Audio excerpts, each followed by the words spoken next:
Whether you're beginning drawing as a new craft or beginning a new drawing today, you're about to embark on a great personal journey.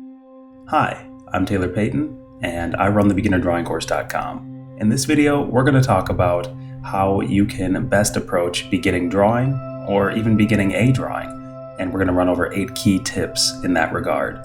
So that said, this video is going to be more of a high-level view of drawing. And the reason for that is I believe that priming your mind with the right attitudes and approaches are really one of the best ways to get you ready for the quickest amount of growth and the least amount of needless suffering. So if you want more step-by-step approaches, try this video or maybe this one. That said, there are some key things to keep in mind before you embark on your drawing journey.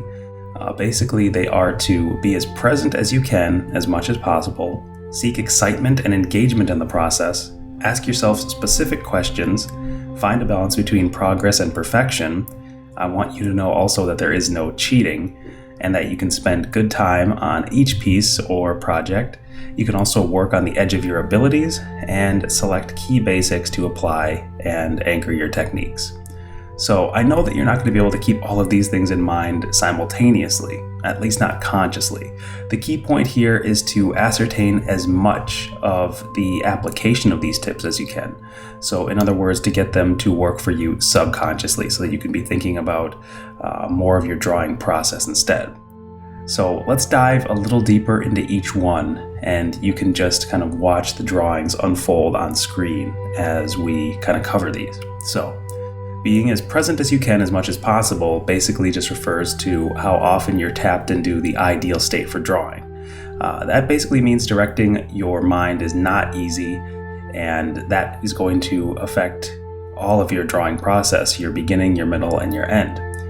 When you're focused, you're the most effective, and if you're not focused, you're basically just going to be scribbling when your brain is off in la-la land, doing other things like worrying about your past or what you're going to have for dinner, or just any number of things that are irrelevant to the task at hand.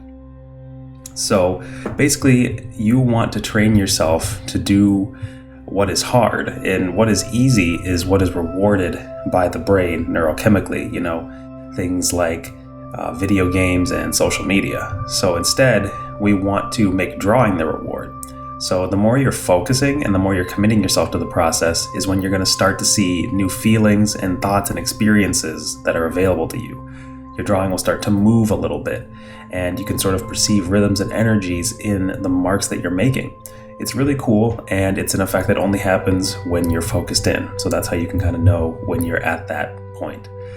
Number 2, seeking excitement and engagement in the process. So drawing is really fun, and we tend to get really jaded after a while, or if we've failed at it, then we associate pain with it. But if you really get engaged in the process, drawing will get you to a level of mastery and a level of expression that, say, for example, getting to level 99 in a video game just won't. It's not that there's anything wrong with gaming, it's just that you have to learn to seek excitement from the thing you're trying to do. So it's basically a little bit of tip 1, really maximized in tip 2. Next, I want you to ask yourself some specific questions during the process. This is to help you focus in, and again, harken back to tip 1. So what do you want your viewer to feel? How can you communicate your idea best? What kind of lighting should you go with? How do you want your lines to look?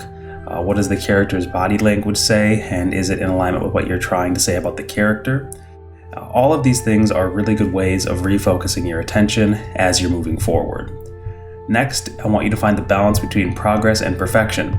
So perfect is something that we will never reach as mere mortals. It is a state wherein there is absolutely no error whatsoever, and it's more abstract than anything. But creativity is messy. It can be hard to loosen up if you're somebody who tends to feel a little more inflexible, and your work and practice will kind of be stiff in that regard. Myself, I tend to err on the looser side of the spectrum. I kind of get a little hasty sometimes, a little impatient, And I actually had to stop listening to high energy music while I was working because I just wasn't fixing errors that I knew I could fix, which is a huge and integral part of the drawing experience and the drawing process. So there really is a way to strike a balance between progress and perfection. It's just basically a piece by piece thing.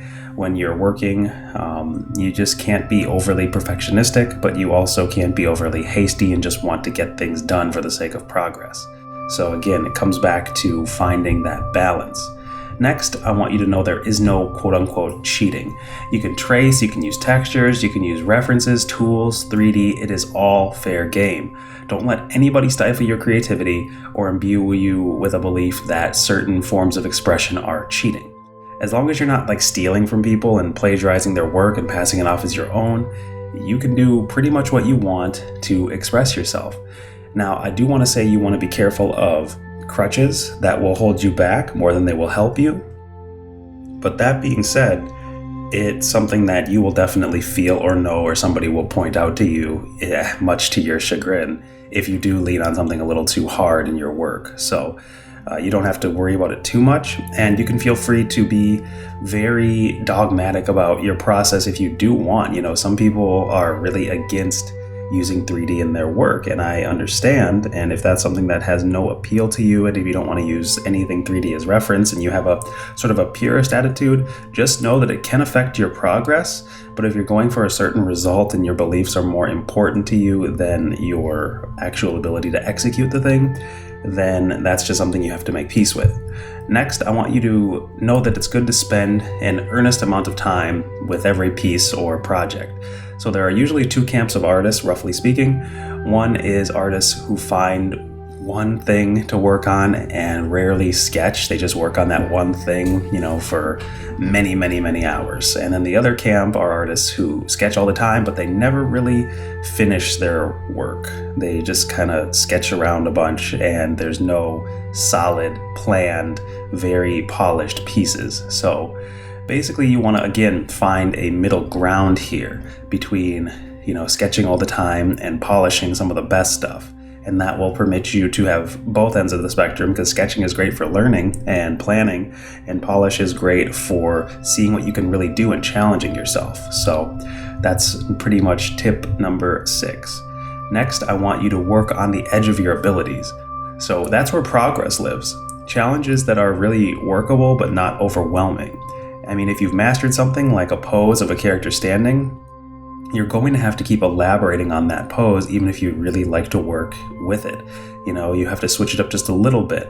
Different hand positions, different body types, different, rendering styles, anything to keep working on the edge of your ability and keep you just uncomfortable enough to grow, So if not, you're just going to be bored.